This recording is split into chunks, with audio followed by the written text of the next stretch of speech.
What killed your feelings for someone you were once madly in love with?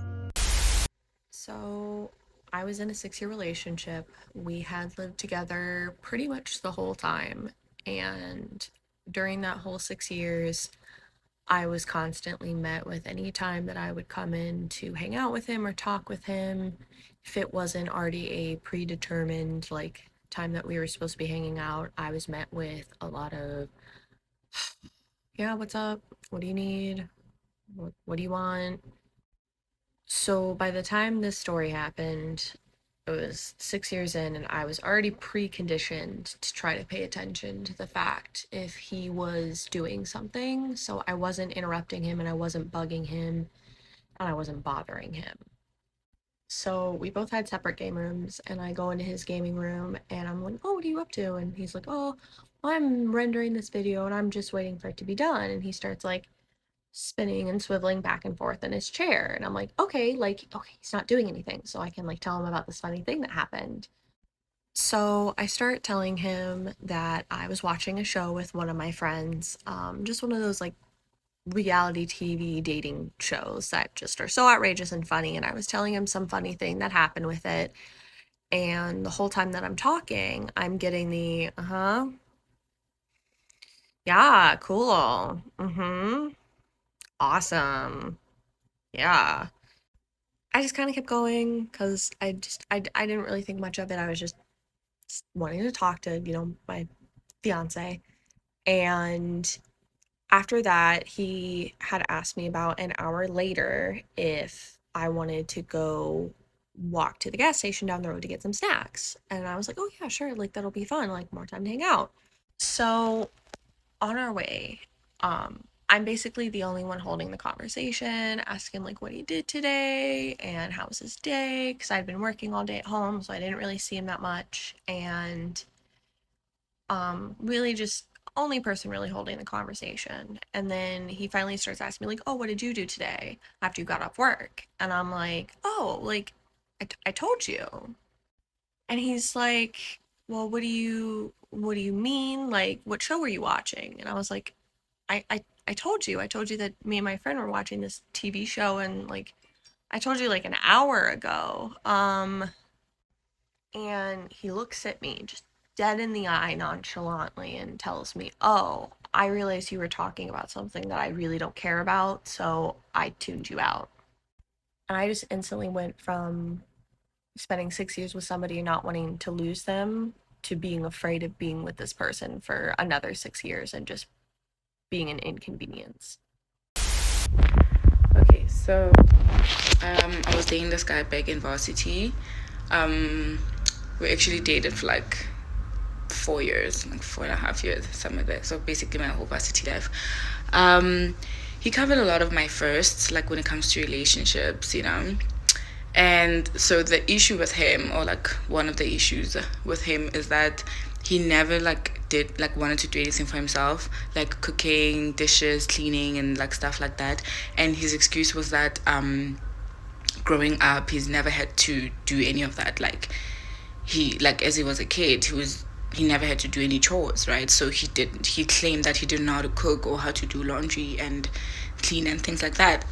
So okay, fine. So this one time, um he had, so since he was like a bit older than me, he graduated first, so he had moved out of race, and like he had a place and was living with one of his friends. So we're there, like he was having a lot like get together. So we're all there with his friends, and one of my friends was dating one of his friends, so she was also there. So it was like two of us as girls. So we're there, we're chilling, like it's just a normal night. I don't know how like the conversation started, but we started talking about this whole thing basically, right? Of like him being unable to do stuff for him. And I was bringing up the point, yeah, hore, dude, like at some point you need to know how to do things for yourself. And I was like, no, like my mom's got me, like my mom will do things for him. And I was like, your mom's not gonna live forever. Like, dude, come on, like you need to learn how to do things for yourself. And now you're living out here, like having your own place and stuff. Like, is your mom gonna leave her house and come to your apartment and clean it for you? Like, are you serious? Like, are you crazy? And then, guys, like he had the guts to say to me that, because I was telling him, like, I can't keep doing things for you. You need to meet me halfway. Do you know what I mean? He literally looked straight into my eyes and told me that there's nothing that I can do for him that his mom can't do for him, basically. Like, I'm not changing his life. Like, whatever that I feel like I'm doing for him, like, it's nothing that his mom can't do. Like, so I'm basically not changing his life. We're there, like, in the room, like, none of his friends are saying anything. Everyone is just, like, quiet. No one's coming to my defense.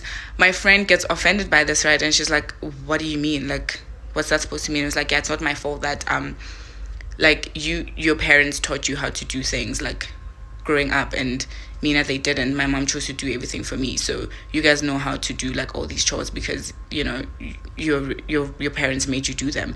And it was like,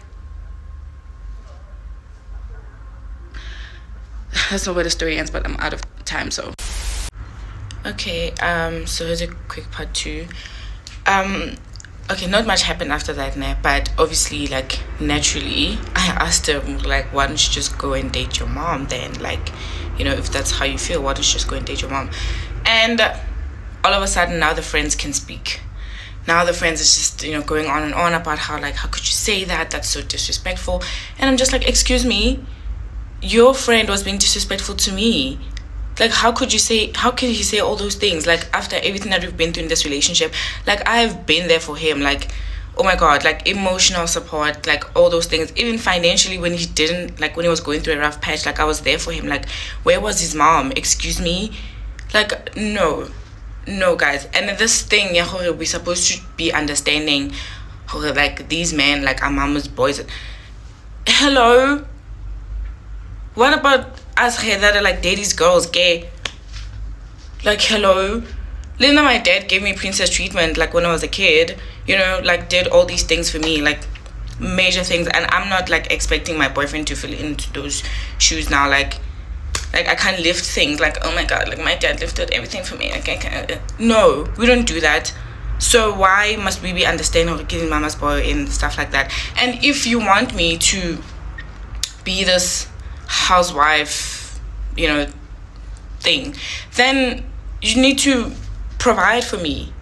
Okay, like, he's still expecting me to, like, graduate and go work and stuff like that, and, you know, so that we can have a good income and, you know, the household and all of that. So he'd expect me to go to work, Lena, in the morning, like, we both go to work, come back, and then I have to cook and clean and cater for children. Guys, should we have children and all that stuff? Like, no, guys, that's not how it works. Like, that is not how it works. If you want a woman to, like, do all those things for you and you don't do any of them, then provide for her.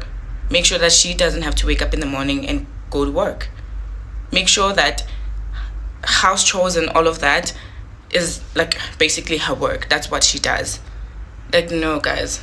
And to all those who are asking if he's Bedi, he's actually Tswana. Yeah. I win this one. I was dating this guy about 14 years ago, and we were at his house, and we had just got done shimming, and he got up from the bed. Now, when he got up off the bed, he was putting his jeans back on. So he slid off the bed, bent over to get his jeans, and there was a wad of toilet paper wedged in his butt crack. Like that. I broke up with him and never talked to him again. He almost killed me. When I had just turned 15 years old, I got into a relationship with a 19-year-old that was about to be 20. I was with this man for 4 years. The abuse really didn't kick in until about the 2-year mark. The date was July 27th, 2018. He came home from fair drunk out of his fucking mind. Because I had work that night and I wasn't able to make it to fair, when he came home, he was accusing me of cheating on him. He started acting crazy, so I was like, I'm just gonna get my shit and leave. Well, he wouldn't let me leave, and he got physical with me. From pushing me down hills to dragging me by my hair on my back to almost killing me. When I have really bad anxiety, I throw up. I was freaking out, obviously, because I was being physically harmed, and I started to throw up. My ex comes from behind me, I'm like this, and he hooks his arms underneath my arms and starts dragging me back to the house. I could not put my head up, my heels were on the ground. If my father did not show up when he did, I don't think I would be alive today.